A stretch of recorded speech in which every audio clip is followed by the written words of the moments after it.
Buenos días. Y para hoy como dato tecnológico tenemos el voto electrónico. Un camino con más peros que ventajas. ¿Será acaso cierto? El pasado 3 de noviembre, Estados Unidos vivió uno de los días más agitados en su memoria reciente. Las elecciones presidenciales estuvieron enmarcadas por fuertes tensiones raciales y políticas. Y aunque las votaciones se realizaron en esa fecha,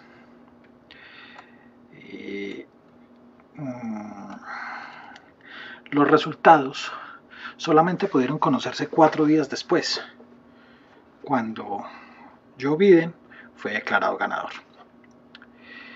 La demora en el conteo de los votos de 5 estados claves provocó un efecto dominó con ambos candidatos, pues si la nación entera tuvo que esperar días antes de saber el resultado.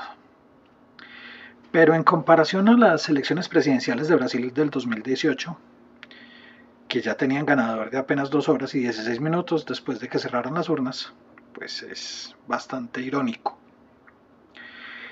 La diferencia entre ambos países es que Brasil, una nación de 150 millones de votantes, cuenta con un voto totalmente electrónico.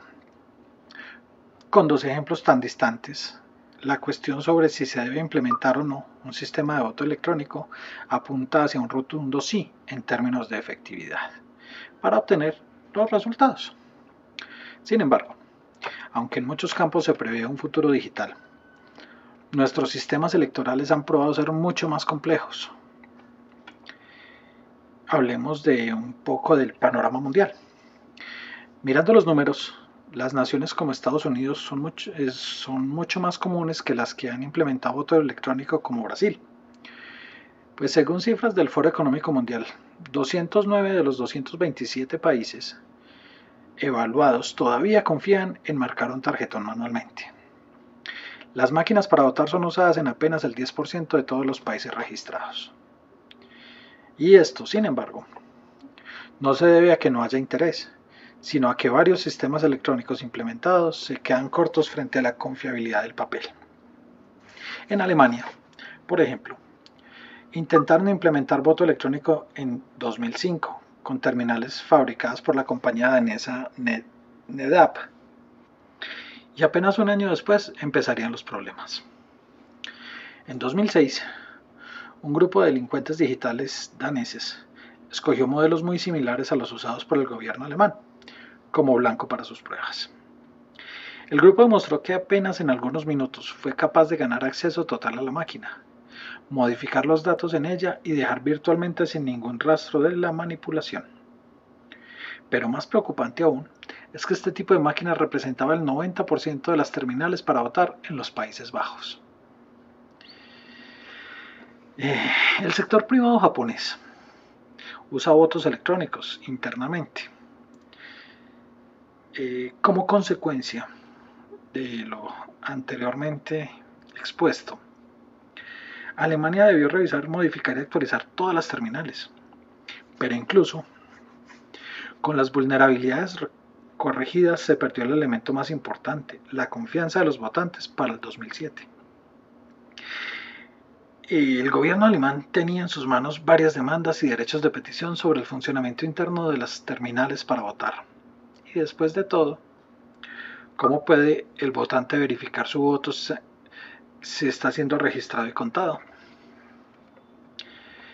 Y se encuentra con otro dilema, el código abierto o código cerrado. Código abierto significa que cualquier tercero podría verificar el código de la máquina y corroborar que efectivamente es transparente y respeta la elección. Sin embargo, abrir demasiado el código también podría abrir las puertas a que posibles atacantes encuentren vulnerabilidades mucho más fácilmente. Y si en cambio todo el código es totalmente cerrado, entonces se pierde el derecho a verificar la transparencia de las elecciones y habría que confiar a ciegas en los mecanismos implementados por el gobierno. Entonces, elegir entre transparencia y vulnerabilidades o seguridad, pero sin transparencia, es un dilema constante del voto electrónico. Después de varios intentos, Alemania desistió en 2009 de implementarlo, citando la imposibilidad de tener verdadero escrutinio público. Y en este grupo de intensos fallidos también están países como Bélgica, Francia, Países Bajos, Irlanda y Noruega. Las tecnologías ayudan, pero la implementación es difícil. Es cierto que las situaciones mencionadas ocurrieron hace ya bastante tiempo y que las tecnologías han avanzado bastante, pero no lo suficiente como para erradicar el dilema. La encriptación punta a punta desde el terminal de voto al servidor es muy importante, pero no combate fraudes realizados en la misma interfase de la terminal. Blockchain es una tecnología que ha sonado bastante, pero que tiene otras complicaciones. En primer lugar, es difícil explicar su funcionamiento a personas por fuera del mundo de la tecnología. Y esto es fundamental si queremos que naciones enteras, con millones de personas de todos tipos de trasfondos educativos, depositen toda su confianza en el sistema. Por otro lado, blockchain es un sistema de verificación que necesita estar integrado con datos abiertos, por lo que el voto de los individuos sería público, y que el nuevo asume las interfaces no tiene ningún malware. Dentro de la lista de tecnologías vulnerables, un sistema verdaderamente seguro de voto electrónico no debería estar conectado a Internet.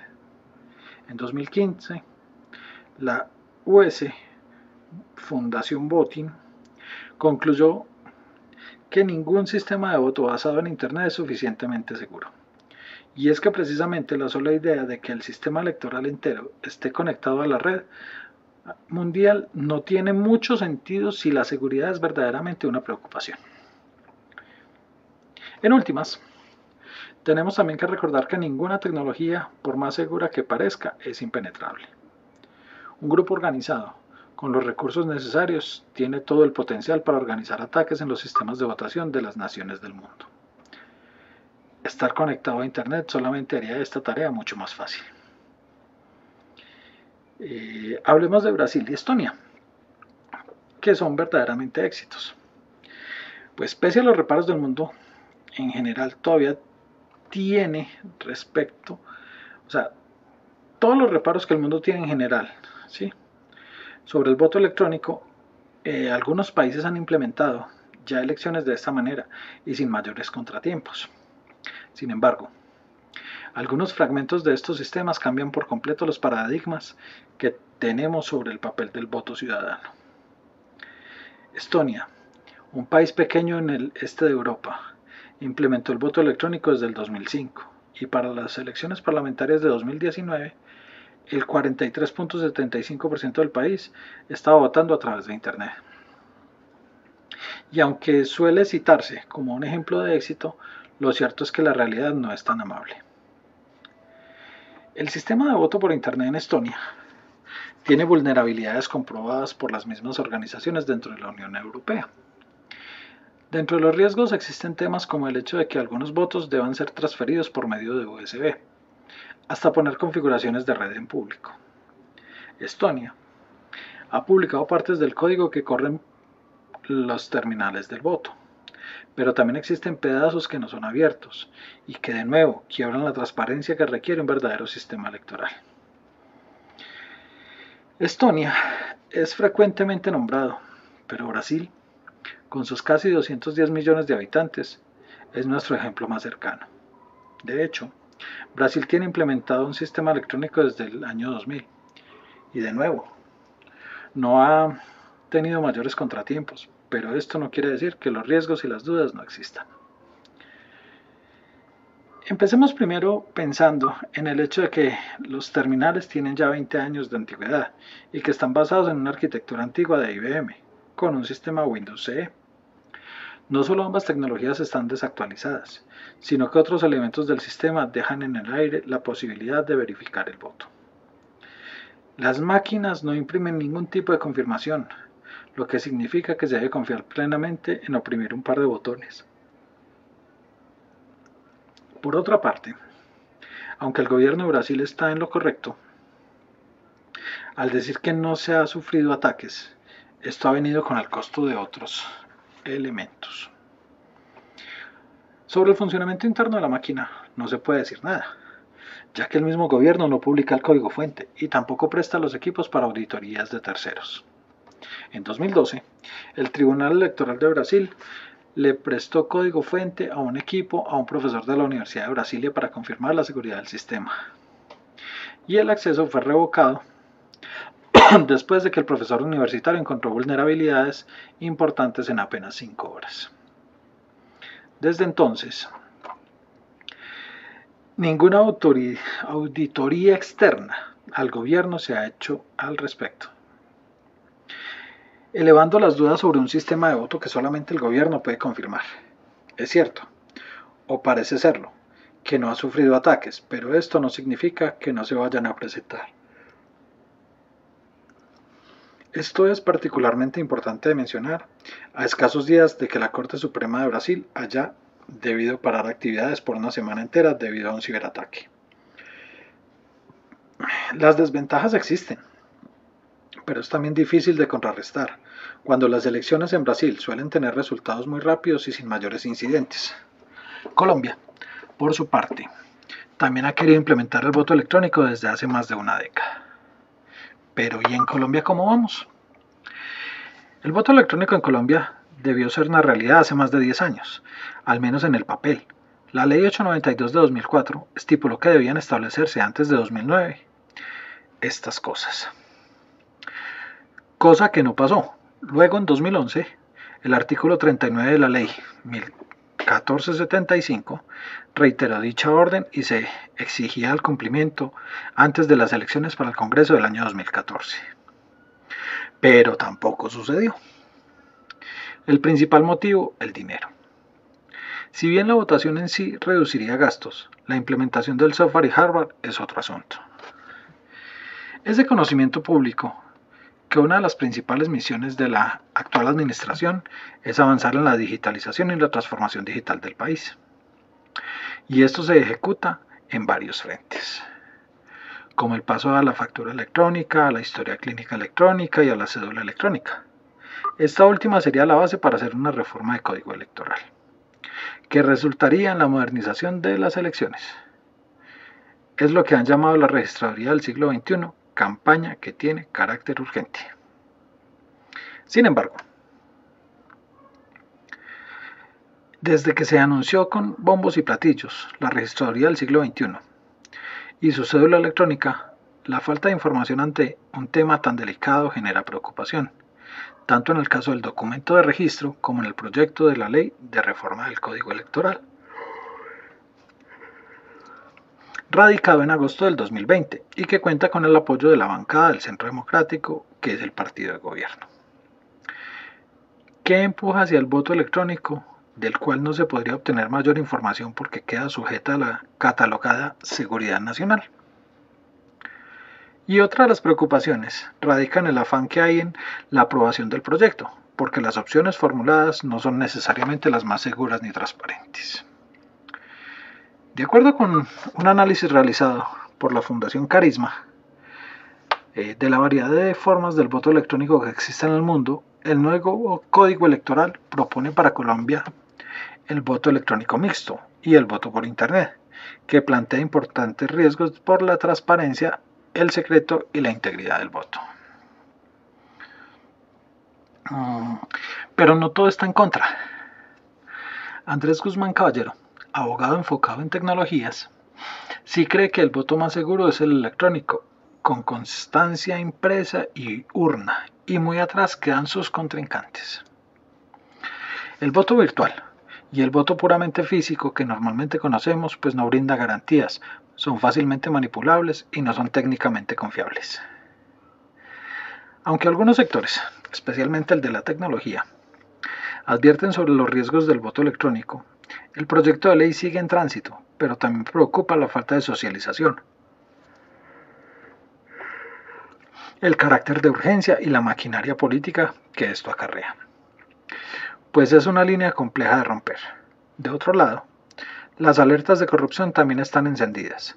La Fundación Paz y Reconciliación, PARES, publicó en su informe Alexander Vega y el negocio detrás de la reforma electoral, que estarían entregando cuotas burocráticas a cambio de apoyos para la reforma del Código Electoral. No me sorprendería en este país. Alexander Vega es el actual registrador nacional. En una entrevista con el periódico El Nuevo Siglo, el funcionario manifestó si el voto electrónico será un hecho para el 2022. Unos pilotos de voto electrónico en los que la persona vota de manera presencial con voto electrónico. La máquina lo imprime y se deposita de manera manual. Pero ya estaremos hablando de un piloto de 1000 mesas para el 2022. Ya habíamos hecho un piloto, ¿cierto? O es parecer mío. O sea, todo esto lo traigo a colación porque es interesante ver lo que hemos avanzado en la votación electrónica. Pero si bien existen pilotos exitosos locales de votaciones usando blockchain, y el cambio hacia el voto electrónico es una decisión tomada desde el 2004, ¿sí? Que ya mencionamos la ley 892. La implementación es la que podría variar. La misma cédula electrónica ya está retrasada de acuerdo con las fechas que se anunciaron a principios del 2020. Y las últimas informaciones indican que el lanzamiento oficial sería el 1 de diciembre, cosa que así sucedió. Pero su uso no será obligatorio. Y en cuanto al voto electrónico, pues amanecerá y veremos. El proyecto de ley de reforma electoral sigue en curso, pero ya quedó claro que el voto electrónico digital o remoto no se implementaría para las elecciones del 2022, sino que sería de forma progresiva. Seguimos esperando. El mismo registrador, Vega, confirmó que la implementación se lograría al menos dentro de 10 años. El voto electrónico remoto o voto digital quedaría exclusivamente para la votación de los colombianos en el exterior y se implementaría en el 2026 con pruebas piloto. Es decir, estaríamos hablando de que aproximadamente hacia el 2030 estaría en vigencia. Esto no es un código para implementar en el 2022, sino a futuro. Lo que quiero pedirles a todos es que pensemos a 10 años y no quitemos la modalidad del voto no presencial, pues hay que dejarlo como una alternativa. Pequeño recuento de lo que ha sido el voto electrónico en el mundo y en Colombia, y de que definitivamente estamos muy lejos, demasiado lejos. Nosotros los colombianos cada vez vamos más para atrás, dilatando, aplazando, esperando, pero bueno, está en cada uno ver hasta dónde llegaremos. Recuerden, nunca la tecnología por la tecnología en sí misma, sino la tecnología por la funcionalidad. Hasta la próxima.